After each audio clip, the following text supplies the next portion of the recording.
This is a true story. I'll never forget the day my life changed forever. I was just an ordinary girl living in New York City. I had a great job at a bookstore, a small apartment, but it was mine. And of course, I dreamed of having a boyfriend like Spider-Man. He was my favorite superhero. I mean, who doesn't love him? I remember watching the first Spider-Man movie with Tobey Maguire over and over again when I was younger. I even had a crush on him when I was just a little kid. I still do, actually. But that's not the point. Anyway, one day while walking home from work, I saw something that made me stop in my tracks. It was a man in a Spider-Man suit standing on top of a building across the street. I couldn't believe my eyes. Was this real, or was I just tired and hallucinating? I rubbed my eyes and looked again. It was definitely Spider-Man, and he wasn't alone. He was with a woman. She was wearing a tight black catsuit and a mask that covered the top half of her face. They were kissing passionately. I felt my heart break into a million pieces.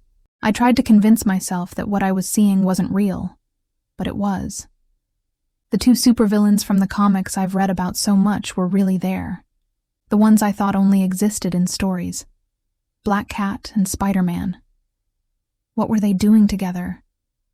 I couldn't understand it. I knew the two of them weren't supposed to be together.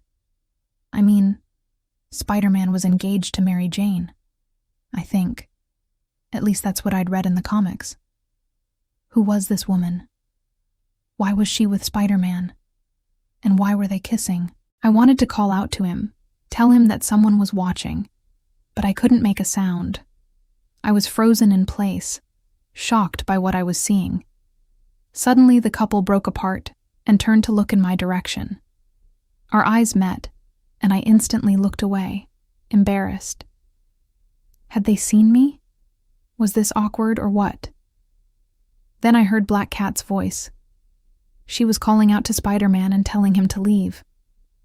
I couldn't hear what she was saying exactly because of the distance, but I could see the anger on her face. It was clear that she wanted him to go away. But then something unexpected happened. Instead of leaving, Spider-Man did something crazy. He took off his mask and threw it on the ground.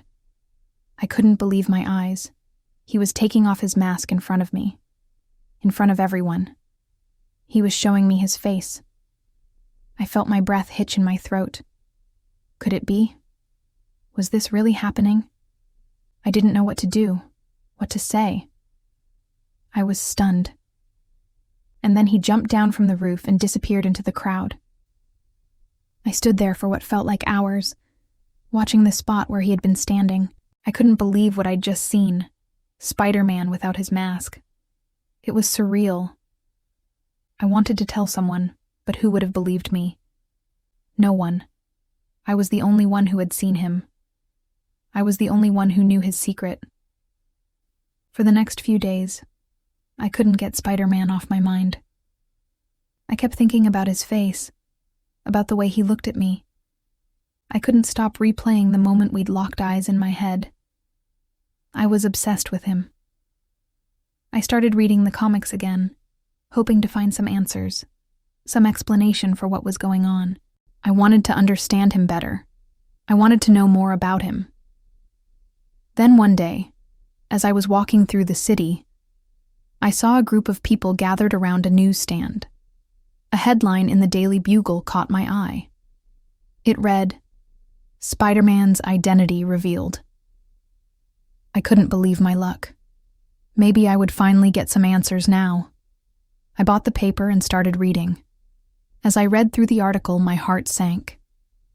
Spider-Man's identity hadn't been revealed. Instead, the Daily Bugle was running a smear campaign against him, accusing him of being a criminal, a menace to society. It was bad. I felt sick to my stomach. Why was no one defending him? Why was everyone just listening to these lies? I couldn't understand it. And that's when I realized I wasn't the only one who had seen Spider-Man without his mask. There were pictures of him and me. Pictures of me looking at him, touching his arm. I couldn't believe it. How had they gotten these pictures? How were they able to publish them? I was horrified. The worst part was the caption under the pictures. It read, "Lyra, a local bookstore owner, seems to be the only person who knows Spider-Man's secret identity. Could she be his girlfriend?" Girlfriend. They were calling me Spider-Man's girlfriend. This couldn't be happening. I wasn't his girlfriend. I barely knew him. Suddenly, I felt a hand on my shoulder. I turned around and saw a man standing behind me. He was tall, handsome, with a kind smile. "Are you okay?" he asked. I could tell by his eyes that he knew what was going on. He knew about Spider-Man. "I'm fine," I lied. I didn't want anyone to know what I was going through. I didn't want to be the center of attention. I just wanted to disappear. But the man wouldn't leave me alone. He kept asking me questions, trying to help me, but all I did was push him away. I didn't want his help. I didn't want anything to do with Spider-Man. But deep down, I knew that wasn't true. I couldn't get him off my mind. I couldn't stop thinking about him. One night, I couldn't take it anymore. I called the number that had been published in the Daily Bugle. I needed to talk to someone, anyone. And when I heard Peter's voice on the other end of the line, I felt a sense of relief wash over me. Finally, I could talk to him. We met at a small cafe in Greenwich Village. I was nervous. I kept playing with my hair, trying to make myself look busy. I didn't know what to say to him. How do you talk to your favorite superhero? I must look crazy. But when Peter arrived, I knew it was all worth it. He was even more handsome up close. His eyes were kind, his smile disarming. We talked for hours. I told him how I felt, how I'd seen him with Black Cat, how the Daily Bugle had published the pictures of us. He listened patiently, his gaze never wavering from mine. "I'm sorry," he said finally. "I didn't mean for this to happen. I never meant for you to find out like this." "It's okay," I whispered. "I understand." I did understand. I knew that Peter was just trying to do what he thought was right. But I couldn't help feeling a little hurt.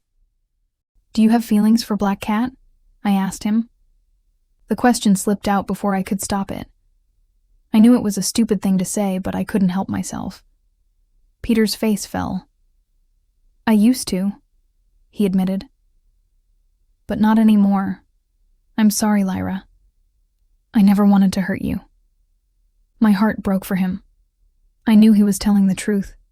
I could see it in his eyes. But then I felt a surge of anger. Anger at Black Cat, anger at the situation, anger at myself.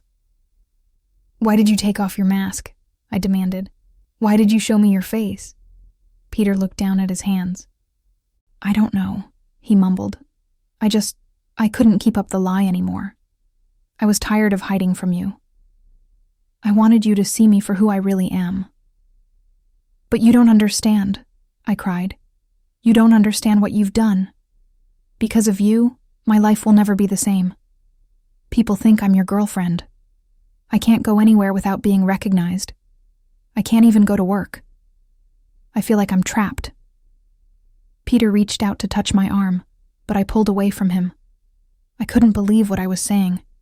I knew he didn't mean for this to happen. But I was angry, and I was scared. I didn't know how to control my emotions. "I'm sorry," Peter said quietly. "I'll fix this. I promise." But I wasn't so sure he could fix it. My life had already changed. I wasn't the same person I'd been before I met Spider-Man. I was different. I was better. I was stronger. But I also felt lost. I didn't know who I was anymore. I didn't know what to do. All I knew was that I couldn't go back to the way things were before. I couldn't pretend that Spider-Man didn't exist. He was a part of my life now, whether I liked it or not.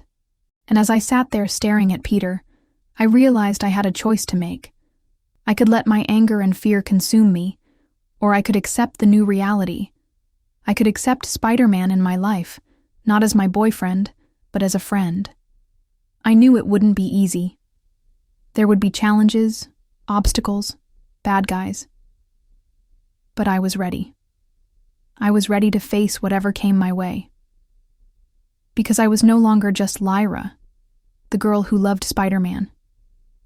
I was Lyra, Spider-Man's friend, and I wouldn't trade it for the world. I hope you enjoyed the story. Please leave a comment below and let me know what you think. Thank you for watching, and I'll see you next time. Bye.